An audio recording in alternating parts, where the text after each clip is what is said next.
Bonjour à toutes et tous. Vous avez vu, j'ai mes lunettes. Aujourd'hui, on va parler des abdominaux. Je vais faire mon professeur. On se retrouve tout de suite.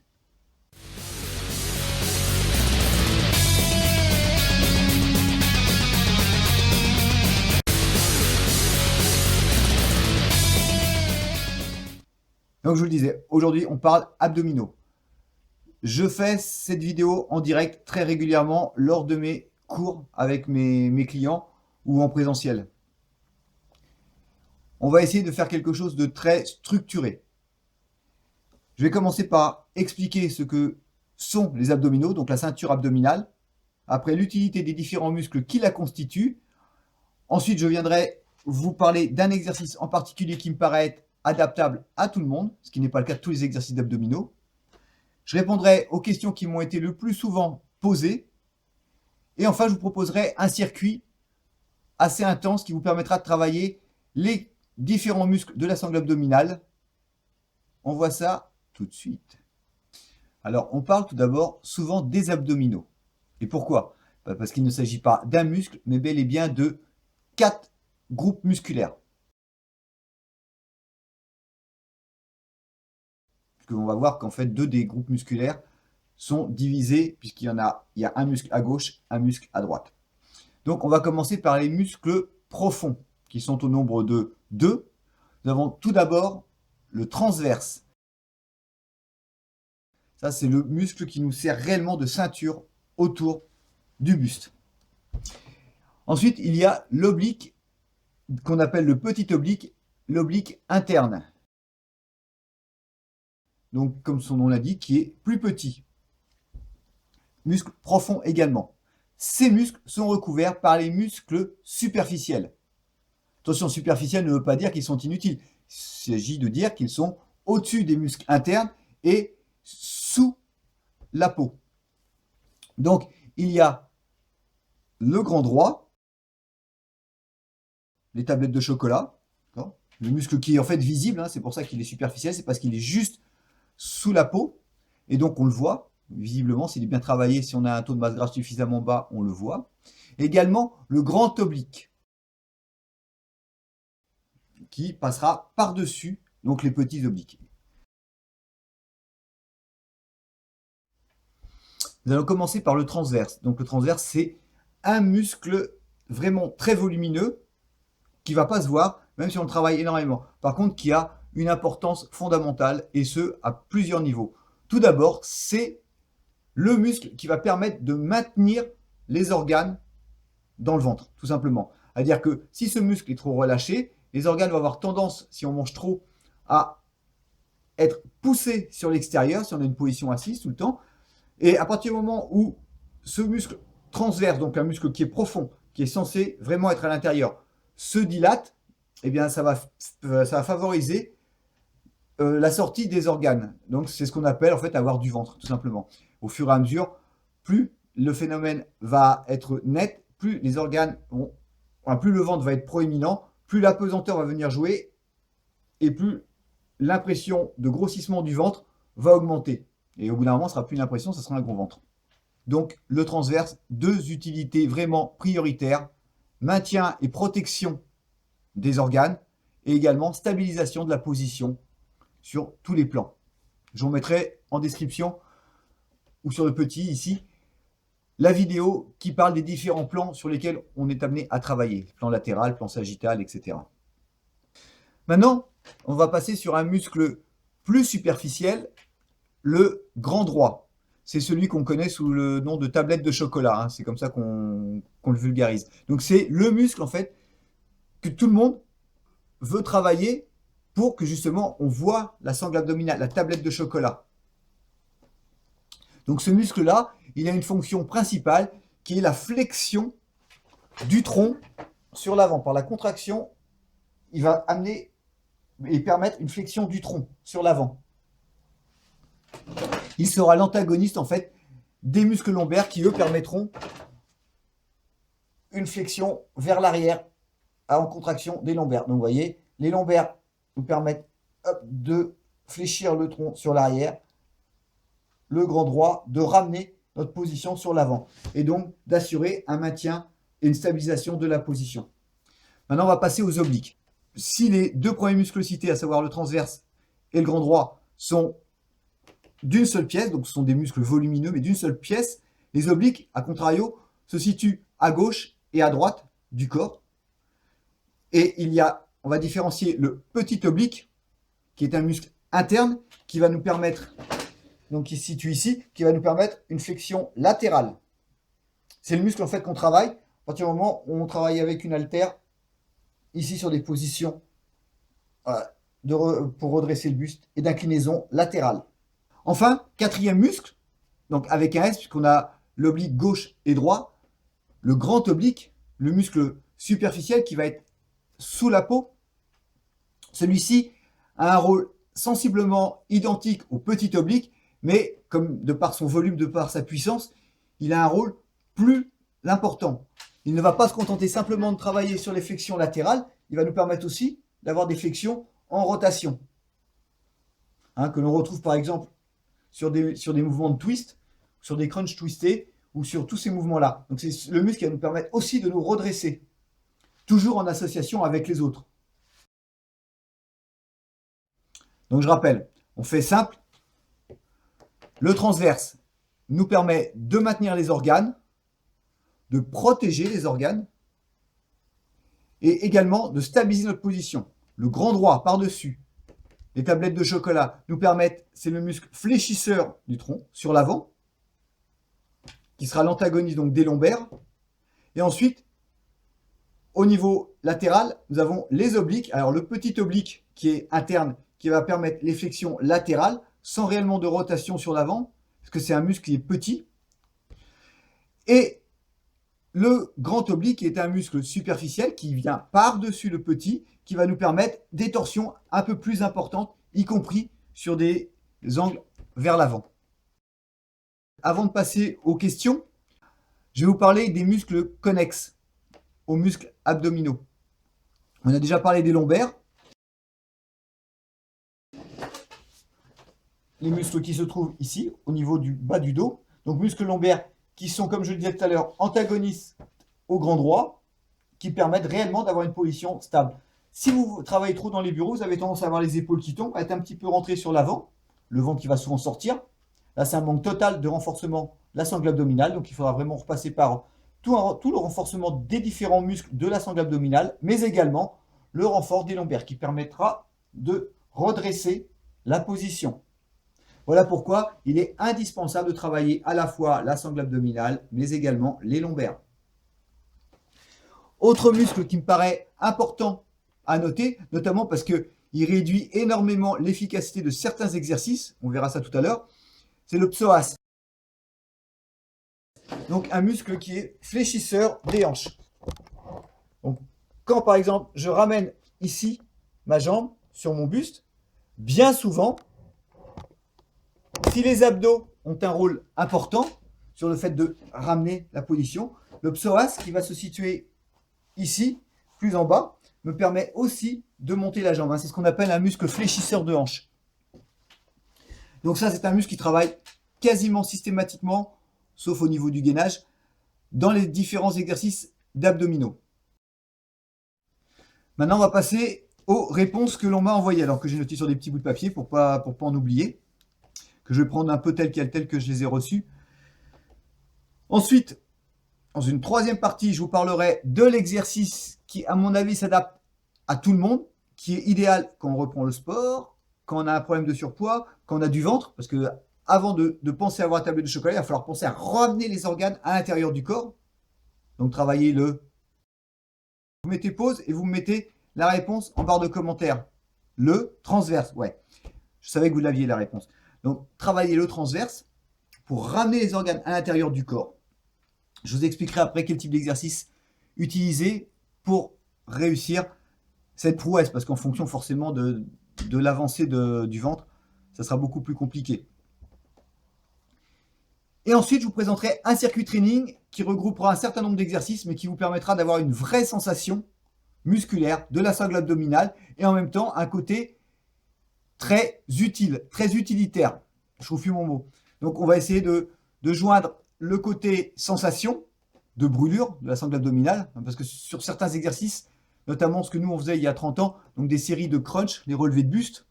Vous verrez que j'y viendrai aussi.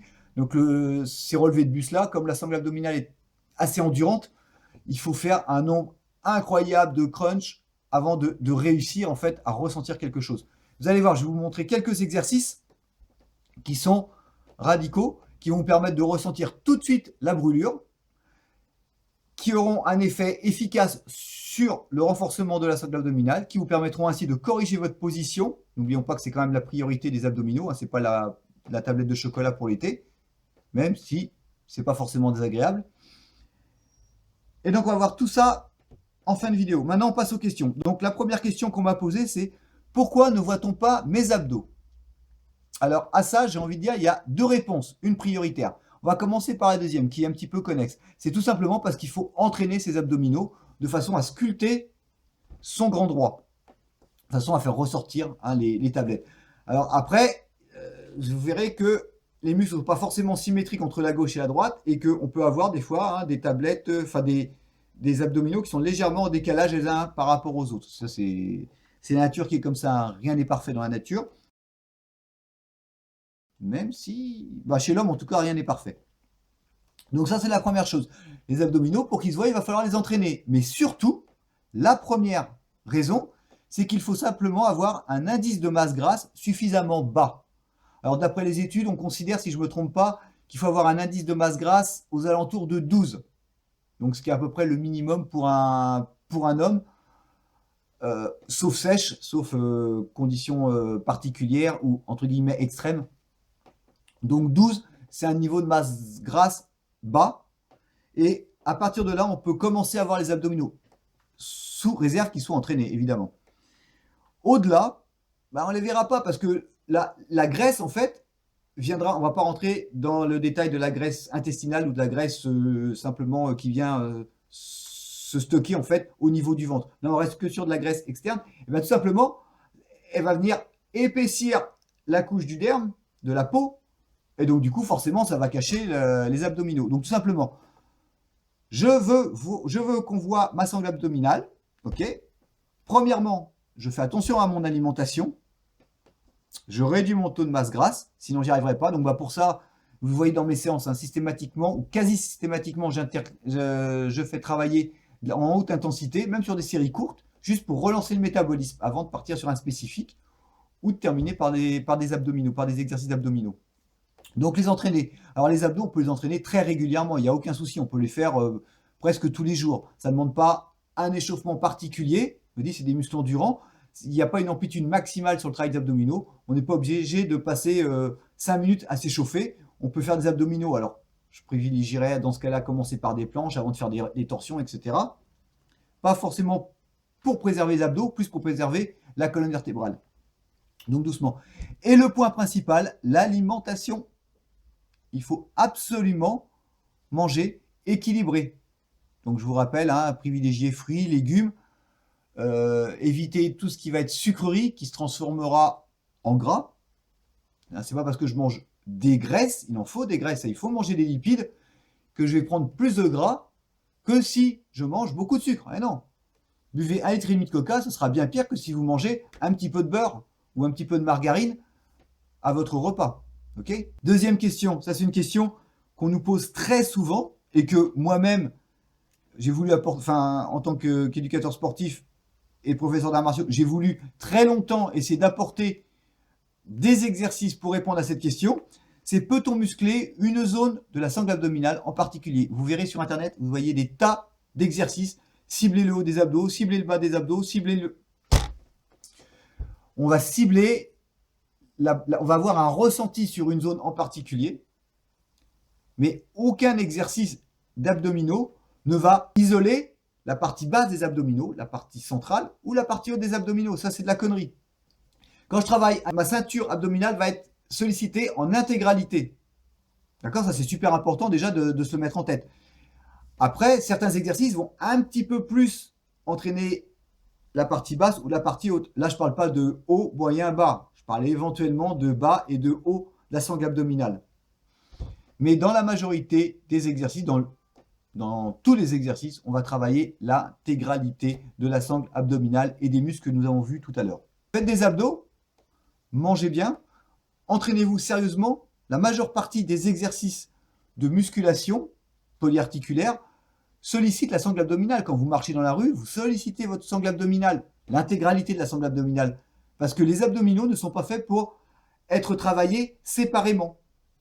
À l'exception peut-être des obliques qu'on va pouvoir travailler, donc des obliques internes, qu'on va pouvoir travailler ici peut-être en sollicitant, mais quoi qu'il en soit, si vous mettez votre main sur vos abdos, même quand vous faites ça, vous sentez que votre grand droit travaille, vous sentez moins le transverse, mais on ressent le transverse qui travaille aussi. Non, on ne fait pas des exercices d'abdos pour se muscler la partie haute des abdominaux, la partie basse des abdominaux. On peut ressentir des brûlures plus intenses en fonction, mais c'est aussi peut-être juste simplement des faiblesses. On est d'accord?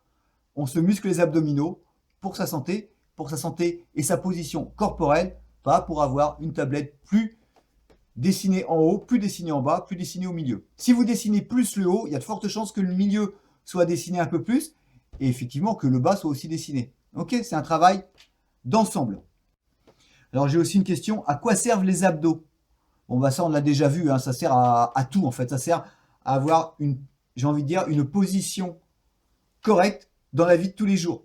C'est ça en fait, ça va m'éviter de me blesser, ça va m'éviter de faire des faux mouvements, ça va permettre à mon corps d'être droit et donc de ne pas occasionner de faiblesse, tant lombaire ou que abdominale évidemment. C'est vraiment essayer, les abdos servent à protéger mes organes, n'oublions pas que c'est un petit peu vital quoi, hein, d'accord, à protéger mes organes, vont me permettre de maintenir une position équilibrée, tant sur l'avant que sur l'arrière, tant sur la gauche que sur la droite. Donc voilà, mais ça j'y avais déjà un petit peu répondu, donc je ne m'attarde pas. Là j'ai une question, je reprends le sport. Alors, je reprends le sport, est-ce qu'on peut faire tout et n'importe quoi? Non. Non, non.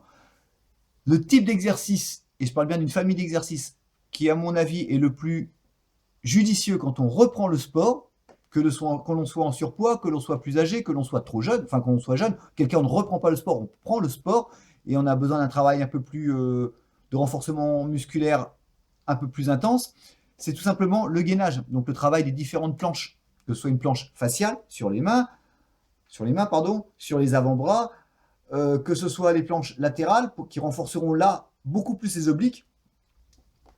Voilà, le travail de planche est vraiment l'idéal dans le sens où en plus de ne pas pouvoir faire une mauvaise exécution, je vous remets aussi ici tout de suite le lien vers mon tuto pour bien exécuter les planches, au-delà du fait que ce sont des exercices assez simples d'exécution, qu'il n'y a pas de mouvements parasites qui risquent de blesser, au pire ils ne seront pas efficaces, et bien ça nous permet également de renforcer les lombaires, les fessiers, et donc du coup de toujours travailler ce placement équilibré du corps au niveau de devant, donc abdominal, et au niveau dorsal, au niveau des lombaires notamment. Donc ça c'est vraiment l'intérêt de la planche. Et on peut en plus aisément réduire l'intensité de la planche en se plaçant sur les genoux par exemple, genoux avant-bras, tout de suite c'est beaucoup moins dur. Il y a aussi un exercice qui est très intéressant, alors qui ne s'adapte pas tellement si on a un petit peu de ventre, c'est le stomach vacuum. Vous avez déjà dû en entendre parler, c'est le simple fait d'aspirer le ventre. Imaginez qu'on vient coller son nombril à sa colonne vertébrale. Là, on contracte au maximum le transverse. Donc forcément, les muscles annexes aussi, mais là, le transverse va être énormément sollicité. Pour moi, pour reprendre la question, je reprends le sport, je commence par des planches. Ensuite, j'ai un petit peu deux questions qui vont se chevaucher. La première, c'est quel est le meilleur exo pour les abdos? Bon, bah, vous avez compris, hein, je vous l'ai dit.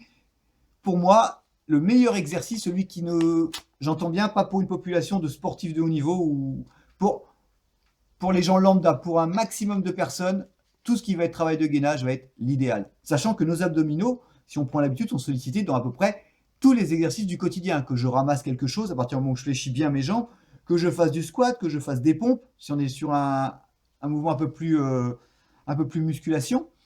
Quand je cours, mes abdominaux sont sollicités, évidemment. Je ne saurais pas vous dire s'il y a un meilleur exercice, je pense que la planche, tous les exercices de gainage, donc notamment la planche, hein, c'est la plus courante, mais il y en a des variations presque infinies, c'est vraiment l'exercice qui amène le moins de risques et qui est le plus général. Si je devais dire un meilleur exercice, c'est la planche. Pour moi, la planche et toutes ses variantes, hein, planche active, etc.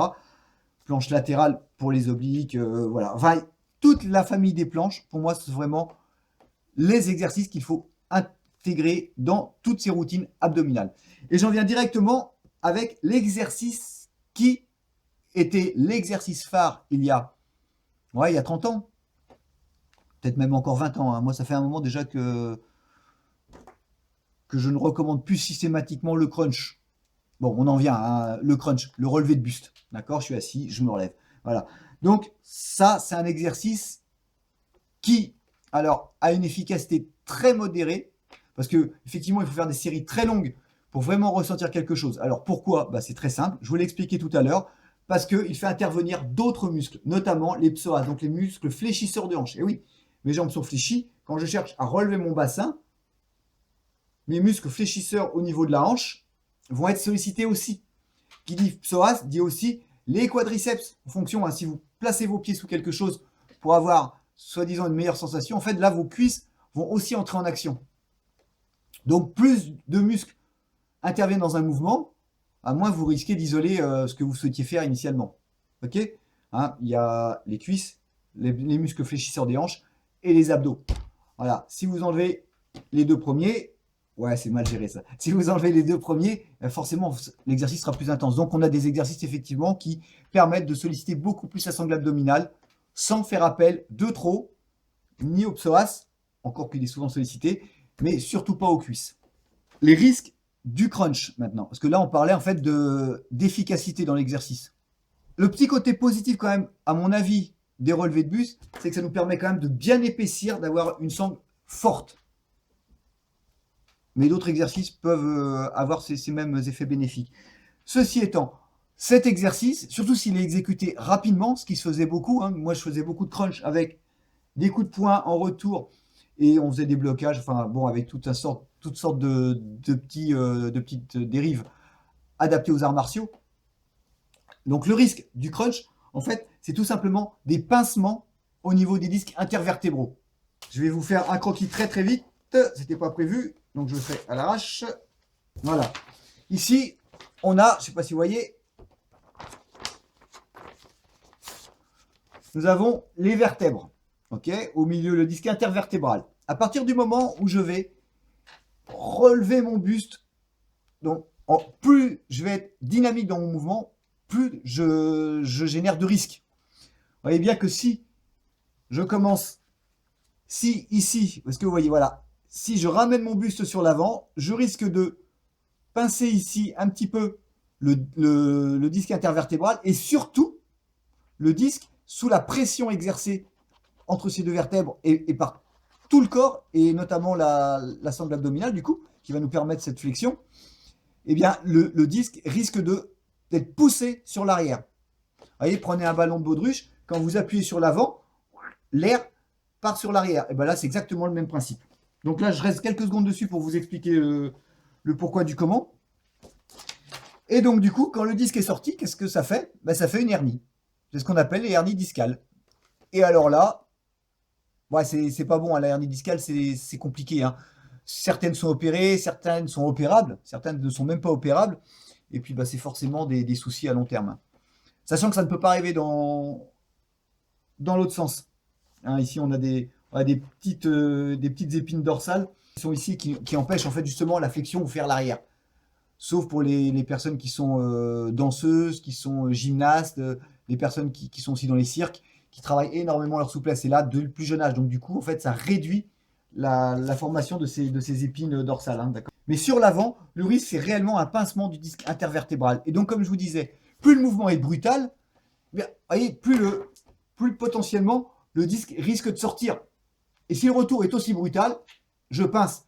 Et au fur et à mesure que je pince, j'use le disque, je le réduis, il s'en va, il sort. Et plus il sort, plus je génère une hernie qui deviendra vraiment très problématique au bout d'un moment. L'hernie, ça ne se résorbe pas comme ça, une hernie discale, d'accord? Donc voilà, voilà pourquoi le crunch est vraiment, vraiment mis de côté. Alors attention, donc là on était sur les risques d'une mauvaise exécution du crunch. C'est aussi valable sur par exemple un exercice que moi j'affectionne et que je fais travailler très souvent. C'est le Russian twist, c'est-à-dire tout ce qui va être torsion. Parce que là, ce qui est valable sur un mouvement d'avant en arrière, d'accord, sur une flexion et un retour, c'est aussi valable bien évidemment s'il y a une torsion au niveau de la colonne vertébrale. Une torsion avec flexion, c'est-à-dire que de nouveau, le disque, lors de la torsion, va pouvoir sortir. Peut-être latéralement, vous voyez, peut-être pas forcément sur un axe avant-arrière. Et au final, les exercices tels que le Russian twist, s'ils sont mal exécutés ou exécutés, là encore, je le répète, trop vite, trop brutalement, et des mouvements très, très rapides, on en voit beaucoup. Hein. Si vous regardez sur Internet, on en voit beaucoup. C'est sûr que vous allez vous blesser à moyen terme, quoi. Peut-être pas à court terme, parce que vous pouvez faire une séance nickel, mais à moyen terme, vous allez vous blesser. Donc, c'est vraiment des exercices qu'il faut peut-être pas éliminer, mais au moins exécuter de manière vraiment épisodique. Et moi, c'est vraiment ma façon de faire, de manière très lente. Et je reviendrai en fin de séance, fin de vidéo, pour vous montrer le crunch tel qu'il vaut mieux l'exécuter. Il me reste une question. Donc, ça, je ne sais plus qui m'a envoyé cette question, mais moi je dis bien ouais, parce que voilà, en direct, peut-être que peu de gens auraient osé la poser, mais ça va rendre service à beaucoup de monde. J'ai du ventre, j'ai mal au dos. Alors, j'ai mal au dos. Si vous allez voir un professionnel de santé, un kiné notamment, il va vous dire faites des abdominaux. On en revient à ce qu'on disait tout à l'heure. Faiblesse abdominale. Le ventre, les organes sont poussés par la pesanteur sur les os du bassin, pardon. Au bout d'un moment, quand ils n'arrivent plus, ouais, quand la pression est trop forte, ils sont poussés sur l'avant. Dès qu'ils commencent à sortir, la pesanteur fait que ça continue. Et l'effet gros ventre va s'amplifier. Du gros ventre, il faut forcément que mes lombaires compensent, puisque j'ai du poids sur l'avant, comme une femme enceinte qui a souvent mal au dos, c'est logique.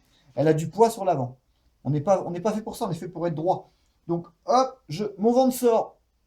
Pour contre, mes lombaires se creusent. Plus mes lombaires se creusent, je ne parle pas d'une courbure naturelle, je parle d'un poids, d'une charge qui vient tendre. J'ai mal au dos. Parce que c'est pas naturel, mon corps se défend et gros, il y a un truc qui ne va pas.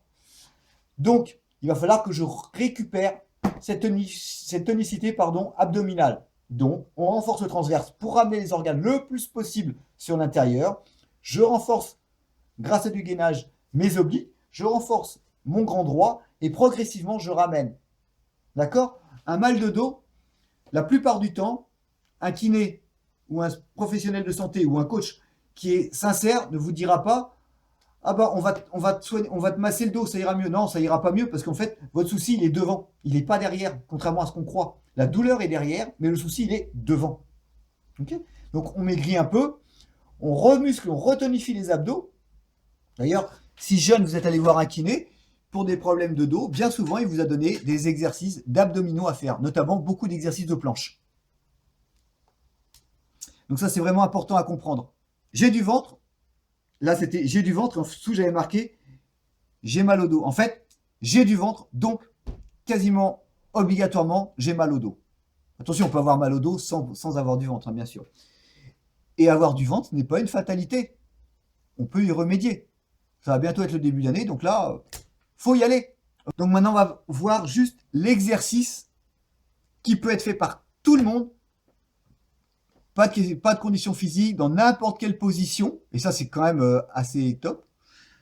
C'est aspirer le nombril. Donc le stomach vacuum, moi je vais pas vous le faire en mode yoga parce que j'utilise régulièrement, mais pas rentrer le ventre complètement. Voilà. Je vais juste vous montrer très rapidement l'exécution avec différents exercices. Ensuite, je vous montrerai l'exécution du crunch. Avant, restez encore jusqu'au bout, que je vous montre mes exercices favoris et un type de circuit, vous allez voir, qui va brûler tout le monde et qui va vous permettre de travailler l'intégralité de la sangle abdominale avec des focus au fur et à mesure sur les obliques, sur le gainage, etc. Ok? On voit ça tout de suite. Maintenant, on passe à la pratique. Donc le premier exercice qui correspond à tout le monde, les personnes qui reprennent le sport, les personnes qui ont un peu de ventre, les personnes qui veulent perdre du poids, tout le monde. Le jour où on est fatigué, on peut faire cet exercice. Donc c'est un exercice que je vous montrerai aussi assis, que je vous montrerai aussi au sol. Il s'agit tout simplement de faire un gainage très actif en position debout par exemple. Donc tout simplement en aspirant le nombril. Donc vous voyez que là mon taux de masse grasse il n'est pas au top. Hein. Je cherche à aspirer le nombril. Vous voyez, j'expire, j'inspire et je rentre le ventre. Et je continue à respirer. Et là vous sentirez quand vous faites bien le mouvement, vous sentirez en fait que ça vient tirer derrière. Et là vous comprenez que votre transverse fait bel et bien le tour. C'est bel et bien une ceinture. D'accord ? Et je relâche. Ça c'est un exercice qu'on peut faire debout, de façon à corriger sa position, à avoir une position naturelle. Tous sensibles. C'est aussi un exercice que l'on peut faire par exemple assis ou au bureau. Alors pas tout le temps, il ne s'agit pas d'être en apnée ou essayer de respirer. Je suis droit plutôt que d'être avachi sur mon ordinateur. J'essaye à un moment de mettre sur le bord de ma chaise le dos bien droit. Pendant que je suis sur l'ordinateur, que je suis en train d'écrire, n'importe. J'inspire, je creuse le ventre et je maintiens. Et là encore, on sent les obliques sont sollicités, on sent l'arrière est sollicité et on a toute la ceinture qui travaille. Toujours en contraction. Si on n'arrive pas au début à inspirer le nombril, à imaginer que le nombril vient, on le rapproche à la colonne vertébrale, c'est pas grave. Le simple fait de contracter va nous permettre de renforcer le transverse principalement, mais également le petit oblique, les grands obliques et le grand droit. D'accord? Donc toute la ceinture abdominale. Et également, vous sentirez au niveau des lombaires, ça sollicite également les lombaires. Et donc toujours cette importance d'avoir un travail de devant et derrière, antérieur et postérieur, pour un maintien bien à l'équilibre de la position. Donc cet exercice, on peut également le réaliser en position quadrupédique. Je place en position quadrupédique normale. Je respire. Et là, une fois que j'ai expiré, je rentre le ventre. Et j'inspire. Et je cherche réellement à rentrer le ventre. Comme si je cherchais à rentrer mes organes sous ma cage thoracique. Réellement. Et donc forcément à les ramener sur l'intérieur. Donc comme je vous ai dit, je ne vous fais pas une forme yoga, parce que je n'en suis pas capable, parce que je ne pratique pas suffisamment. Je vous fais une forme qui va vous permettre de travailler et de tonifier toute votre sangle abdominale. Je compte sur vous pour la travailler, parce que du coup, c'est zéro échauffement, zéro fatigue, et c'est un travail très très important pour avoir une position vraiment correcte au niveau du corps. D'accord, maintenant on va voir deuxième point important, technique, les bonnes exécutions du relevé de buste. Ouais, vulgairement, on appelle ça le crunch. Donc on verra aussi pendant le circuit tout à l'heure des crunchs que j'appelle inversés. Là, on va voir le relevé de buste. Le relevé de buste classique, tel qu'on l'a pratiqué pendant des décennies, c'était les mains derrière la tête, bien souvent, on se relève et on rapproche le plus possible. Ça, c'est... on bannit. D'accord? Je vous ai expliqué pourquoi au niveau de la colonne vertébrale. Là, on va faire une exécution propre. On va privilégier l'exécution au nombre de répétitions. Quand je suis allongé, d'une part, je n'ai pas les mains derrière la tête parce que je risque de forcer aussi sur ma nuque. Donc, ce que je vous ai expliqué sur les disques intervertébraux tout à l'heure, au niveau des lombaires, eh ben, c'est exactement la même chose au niveau de la nuque si je viens à tirer. D'accord? Je risque vraiment de me blesser, et au mieux de me faire des contractions, au pire de me blesser au niveau des cervicales. Donc, je garde mes mains devant et je monte. Et quand je monte, vous voyez, je cherche à me grandir. Je suis bien droit, je cherche en aucun cas à pousser sur l'avant. Mes organes seraient poussés encore vers le plancher pelvien, et auquel cas ils ressortiraient. Ce n'est pas le but. Ici, quand je suis là, j'aspire le nombril et je me grandis. Je sens ma poitrine et je cherche à grandir. Et je redescends. Inspire et je me grandis, je serre le ventre à chaque fois pour garder mes organes à leur place. Parce que la place des organes, c'est le ventre. Quand c'est pas à l'extérieur du ventre. Si vous ne saviez pas, c'est comme ça. Là, ici. Donc quand je fais des relevés de buste, ici. Je serre le ventre et j'inspire. Je me grandis, j'ouvre la cage thoracique, j'inspire. Et je contrôle ma descente. Les pieds ne décollent pas, hein. Pas ça. Hein. Ça, c'est la tortue qui est bloquée sur sa carapace. Ça sert à rien, ça. Mes pieds sont au sol. J'essaie de ne pas contracter mes cuisses. Je vous l'ai dit tout à l'heure, pour ne pas me servir et de mes quadriceps et mes psoas, pour vraiment isoler absolument la sangle abdominale. Si vous l'exécutez de cette manière, le pire qui puisse vous arriver, c'est de contracter un petit peu les psoas et les cuisses, et donc de limiter l'efficacité de l'exercice, qui en soi est un moindre mal. Voilà, là maintenant on va se retrouver pour la dernière partie de cette vidéo. C'est bien, vous êtes toujours là, je vous félicite. Avant qu'on se quitte, si la vidéo vous a plu, vous mettez le petit pouce. Vous n'hésitez pas à partager. Et puis si vous n'êtes pas encore abonné, parce que je crois que certains d'entre vous ne sont pas encore abonnés, bande de petits malins, et juste pour m'encourager, hein, après tout, tout ce que je fais c'est aussi pour vous, n'hésitez surtout pas à vous abonner. Je vous encourage même à vous abonner. J'ai pas mal de vidéos en projet là qui vont se faire début 2021. Donc n'hésitez pas, abonnez-vous. Et activez la petite cloche même si vous voulez. On passe à cette dernière partie de vidéo. La dernière partie, il s'agit du circuit spécial d'entraînement des abdominaux. 8 exercices. On va commencer par le Russian Twist. Alors le Russian Twist, exercice un petit peu risqué si vous faites n'importe quoi. Si vous avez bien compris mon explication du crunch, si vous avez bien compris que l'exécution devait se faire lentement, privilégiez l'exécution au nombre de répétitions, pas de souci, d'accord? Le Russian Twist est un exercice super que je fais faire très régulièrement à mes clients. Ensuite, on enchaînera avec un demi-crunch. Donc, demi-crunch, c'est une demi-flexion de tronc. C'est-à-dire que ce n'est pas un relevé de buste complet, c'est un demi-relevé de buste. Ensuite, on fera le même exercice, mais en statique. On enchaînera ensuite avec un exercice sur lequel on viendra utiliser le bas du corps qui viendra mettre la sangle abdominale en tension au lieu du haut. D'accord? On activera le bas du corps. Le cinquième exercice sera sensiblement le même. Ce sera un exercice de torsion, un petit peu comme le Russian Twist, mais au lieu de faire des torsions avec le haut du corps, on fera des torsions avec le bas du corps. Et ensuite, on passera sur des exercices de planche. Planche faciale, puis planche latérale à gauche, planche latérale à droite. Donc en fait, c'est 7 exercices, mais le 8e, on le fera à la fois à gauche, à la fois à droite. Je vous montre ça tout de suite. Premier exercice, le Russian Twist.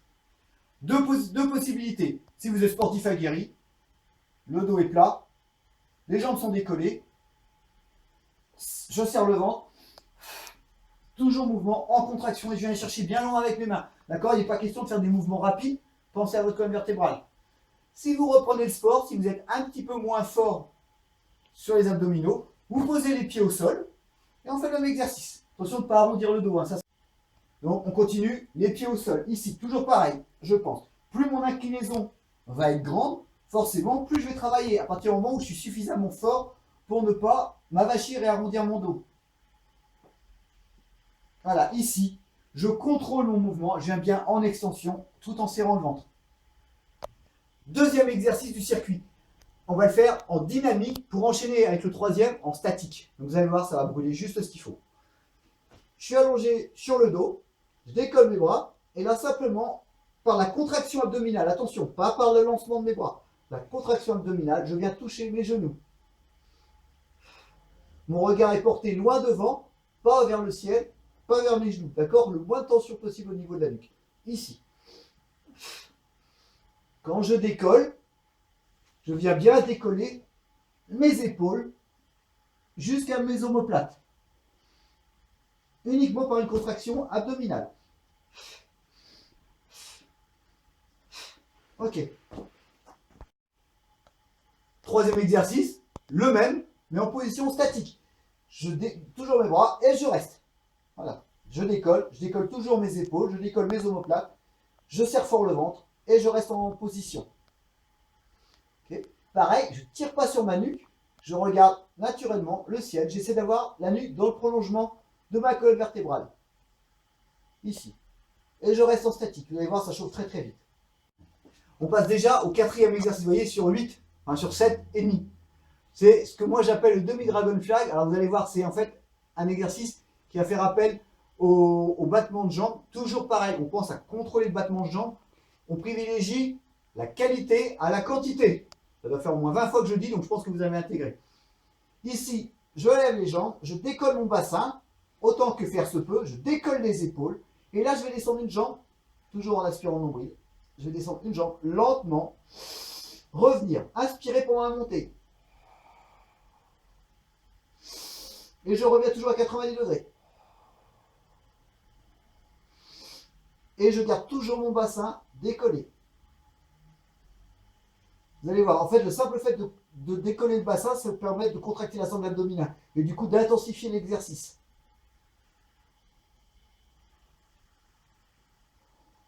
Le cinquième exercice, on va être dans la même position, on décolle le bassin, on décolle le haut des épaules, même chose, les jambes à 90 degrés. Vous voyez, ici, le fait de décoller mon bassin, ça permet une contraction maximale de la sangle abdominale. Et là, cette fois-ci, je vais orienter mon bassin à droite, puis à gauche. Toujours pareil, je contrôle mon exécution, hein, pas de mouvement brusque. Même si les vertèbres sont plus épaisses au niveau lombaire, évidemment, qu'au niveau dorsal et au niveau cervical, c'est pas une raison. Voilà. Si vous avez des difficultés à exécuter cet exercice, exécutez-le. Allez, jambes fléchies, il y a un petit peu moins d'angle. Vous pouvez travailler comme ça. Et vous allez voir que comme ça, il est très très très dur. Et puis pour finir, le sixième exercice, classique, la planche. Alors, deux solutions. Soit vous l'exécutez sur les avant-bras. Je vous ai remis en lien mon tuto sur les planches. Là, l'important, c'est de bien garder l'alignement entre la nuque, le corps, le bassin, les jambes, d'inspirer le nombril. Donc, je rentre le ventre, je contracte le ventre, je contracte les fesses et je reste en position. Important, je ne regarde pas devant pour éviter une tension au niveau de la nuque. Je ne regarde pas mes pieds non plus pour la même raison. Je regarde entre mes mains. Voilà, position en statique. Après, il y a toujours possibilité de compliquer les choses avec des petits mouvements in and out, d'accord, d'avant en arrière, notamment. On peut aussi exécuter ce même mouvement sur les mains. Et pour les personnes qui ont plus de difficultés, tout simplement, on reste sur les mains et on se met sur les genoux. Vous allez voir que ça sollicite déjà bien la sangle abdominale, si vous n'êtes pas entraîné. Et puis pour finir, on va passer sur les planches latérales. Alors vous allez voir, je vais vous donner un petit truc qui va changer votre vision de la planche latérale qui pour beaucoup en fait n'apporte pas grand chose. Et voilà, c'est parce qu'il manque un détail technique. Planche latérale de base, attention, de base. Hein. Là encore, si vous êtes peu entraîné, vous pouvez vous placer sur les genoux. Vous voyez, ici le genou vers le sol, fléchi. Ça réduit le bras de levier. Maintenant, la planche latérale normale, mon coude est sous mon épaule, pas devant, pas en dessous, sous mon épaule. Pas en dessous de mon corps, sous mon épaule. Je suis bien placé. Le petit plus, c'est de lever le bassin. Et là, vous allez sentir l'oblique. Rappelez-vous, je vous ai dit, l'oblique profond, on peut le solliciter à partir du moment, le petit, à partir du moment où on va pousser le bassin vers le ciel. C'est-à-dire que là, c'est la contraction qui va nous permettre de pousser le bassin vers le ciel. Et ça, c'est la différence. Si vous restez simplement comme ça, ou encore pire comme ça, mais là, ça ne vous sert à rien. Donc, si vous êtes bien aligné, toujours alignement, hop, je lève le bassin vers le ciel. Ensuite, si vous voulez compliquer les choses, bien sûr, vous décollez un pied, vous décollez un bras. Et là, vous allez compliquer. Toujours bassin vers le ciel. Vous le faites à droite. Et vous le faites à gauche. Toujours bassin vers le ciel de façon à bien contracter l'oblique. Et pareil, si je veux compliquer un petit peu la tâche. Ou à contrario, si je veux la faciliter. Ce type de séance abdominale, donc 8 exercices, habituellement, je fais 5 exercices, 3 séries quand c'est une fin de cours. Hein, la conclusion d'une séance, par exemple, haut de corps, d'un hit, d'un full body en hit ou autre chose. Ici, on est sur 8 exercices. L'idéal, travailler sur 20 secondes, 5 secondes de récup, juste le temps de passer d'un exercice à l'autre. Voilà, vous travaillez sur 10 secondes de récup, mais à ce moment-là, vous faites 30 secondes d'exercice, voire 45 secondes d'exercice. Pourquoi pas? Une minute d'exercice, prenez 10 secondes de récup pour changer de position tranquillement. Et là, en fonction du temps, vous exécutez au minimum 3 séries, au maximum 6, pourquoi pas 7 séries. Hein. C'est vraiment en fonction de votre objectif de séance. Si c'est une finalité, si c'est un corps de séance, c'est complètement différent. C'est un corps de séance, allez jusqu'à 6 séries. Hein. Il n'y a pas de mal à se faire du bien. Voilà, je compte sur vous pour reproduire ces séances que vous retrouvez sensiblement à l'identique dans certaines de mes vidéos déjà présentes sur la chaîne. Hein. Je vous en mettrai d'autres aussi en barre de commentaires ou ici. Ok, je vois que vous êtes toujours là, super, c'est vraiment gentil. J'espère que cette vidéo vous a plu, donc un format un peu plus dynamique. Vous avez vu, hein, avec les lunettes pour la partie théorique et puis la partie pratique. Si cette vidéo vous a plu, donc comme je vous l'ai dit tout à l'heure, je vous invite à la partager, à la liker. Vous pouvez évidemment vous abonner à la chaîne, c'est même fortement recommandé. Hein, faut le dire, non, faut le dire. Donc abonnez-vous à la chaîne, vous pouvez activer la petite cloche, comme ça vous raterez aucune des publications. Là j'ai un tout petit peu ralenti durant les fêtes, le nombre de publications, mais je vais y remédier dès la rentrée, enfin dès la rentrée 2021. Je vous propose aussi de me suivre sur les réseaux sociaux, sur Facebook, sur la page et le groupe Franck Prépa Physique Form for Health. Également sur la page Santé, Forme et Nutrition. Puis vous pouvez me suivre également sur Instagram, Form for Health. Vous tapez Franck Tonnelier. Et là, je vous partage un peu plus au quotidien mes entraînements personnels, mon alimentation végétale, 100% végétale, quelques articles, et puis etc. quoi. Et puis pas mal de choses. Hein. Donc voilà. Je vous souhaite une bonne année, puisque c'est la première vidéo de 2021. Donc une bonne année, une bonne santé, et on se dit à très bientôt. Ciao!